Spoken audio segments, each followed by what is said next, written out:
اعوذ باللہ من الشیطان الرجیم بسم اللہ الرحمن الرحیم معزز ناظرین سامعین السلام علیکم۔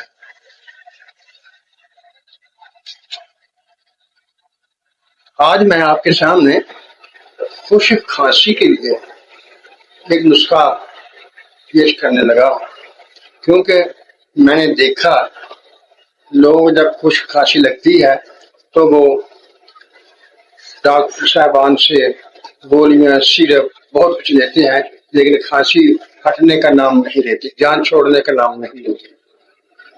مجھے بھی ایک دفعہ خشک کھانسی ہو گئی تو میں نے بھی بڑی مشکل سے جان چھڑائی تھی، اس لیے میں نے سوچا کہ آپ کے سامنے ایک آسان سا نسخہ رکھ دوں تاکہ اگر کسی کو ایسا مسئلہ ہو تو وہ اس سے جان چھڑا دے۔ لمبا چوڑا نسخہ نہیں ہے، آسان سا چھوٹا سا نسخہ ہے۔ 4 چیزیں ہیں، وہ آپ نے لینا ہے: زوفا، بنفشہ، گاؤسبان اور مٹھی۔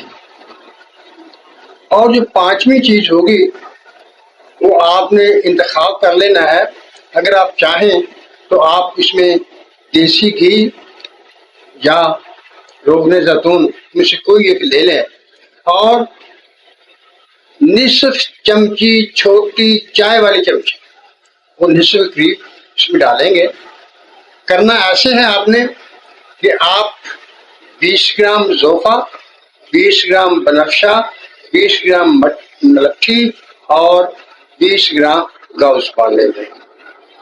زوفا، بنفشہ، گاؤسبان اور ملٹھی یہ آپ نے 20-20 گرام لے لینے ہیں اور اس کے آپ نے 7 حصے بنا لینے ہیں، یعنی زوفے کے بھی 7 حصے کر لیں گے، بنفشے کے بھی 7 کر لیں گے، گاؤسبان کے، ملٹھی کے، ان کے 7 حصے کر لیں گے۔ وہ جو آپ نے 7 سے کیے ہوں گے تو ان میں سے آپ نے زوفا، بنفشہ، گاؤسبان، مٹھی لینا ہے اور اسے 1.5-2 گلاس پانی میں بھگو دینا ہے۔ جب گھنٹہ 1.5 اسے بھیگے ہوئے ہو جائے گا تو آپ اس کو آگ پر گرائیں گے، چولہے پر گرائیں گے اور پکانا شروع کر دیں گے۔ جب اس میں سے 1 کپ پانی باقی بچے گا تو آپ اسے چولہے سے اتار لیں گے۔ نیم گرم ہونے پر اس میں وہ چائے والی چمچی جو ہے نصف چمچی گھی ڈالیں تو آپ کی مرضی، دیسی گھی، دوسرا نہیں، یا روغن زیتون ڈالیں تو آپ کی مرضی۔ اور میٹھے کے لیے آپ اس میں شہد استعمال کرنا ہے، اسے نیم گرم استعمال کر لیں گے۔ چند خوراکوں، میرا خیال ہے 7 جو خوراکیں آپ نے بنائی ہیں اس سے زیادہ آپ کو لینا نہیں پڑے گا۔ اگر وہ خشک کھانسی نہیں ہوگی، تھوڑے دنوں کی ہوگی تو اس میں ہی ختم ہو جائے گی۔ اگر وہ بہت زیادہ پرانی ہے، آپ کی جان نہیں چھوڑ رہی، تو ہو سکتا ہے کہ اس کے بعد ایک دفعہ اور لے کر آپ کو یہ بنانا پڑے، لیکن یہ یقین رکھیں گے کہ انشاءاللہ تعالیٰ اس سے بالکل آپ کی صحت ٹھیک ہو جائے گی، کھانسی آپ کو چھوڑ جائے گی۔ ایک دفعہ پھر سن لیجئے، میں چیزیں آپ کے سامنے بیان کر دیتا ہوں۔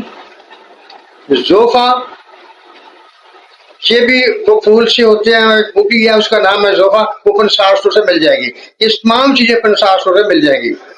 زوفا، بنفشہ، گاؤسبان اور ملٹھی یہ آپ نے لے آنی ہے، اور اس کے ساتھ اگر آپ کے گھر میں دیسی گھی موجود ہے تو فابہا، اگر نہیں تو آپ اس کا بندوبست کر لیں، یا روغن زیتون۔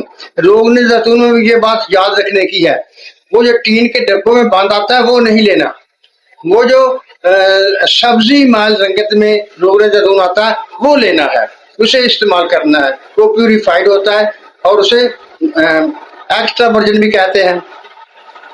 بہرکیف وہ جو سبزی میں رنگ کا روغن زیتون آتا ہے وہ لینا ہے، اور مقدار وہی چائے والی چھوٹی چمچی جو ہے وہ نصف ڈالنی ہے، اسے زیادہ نہیں ڈالنا۔ آپ دن میں کتنی مرتبہ استعمال کریں گے؟ اگر تکلیف زیادہ ہے تو آپ 3 دفعہ بھی استعمال کرتے ہیں، اگر اس سے کم تکلیف ہے 2 مرتبہ استعمال کر لیں، اگر ہلکی تکلیف ہے تو 1 دفعہ بھی کام دے جائے گا۔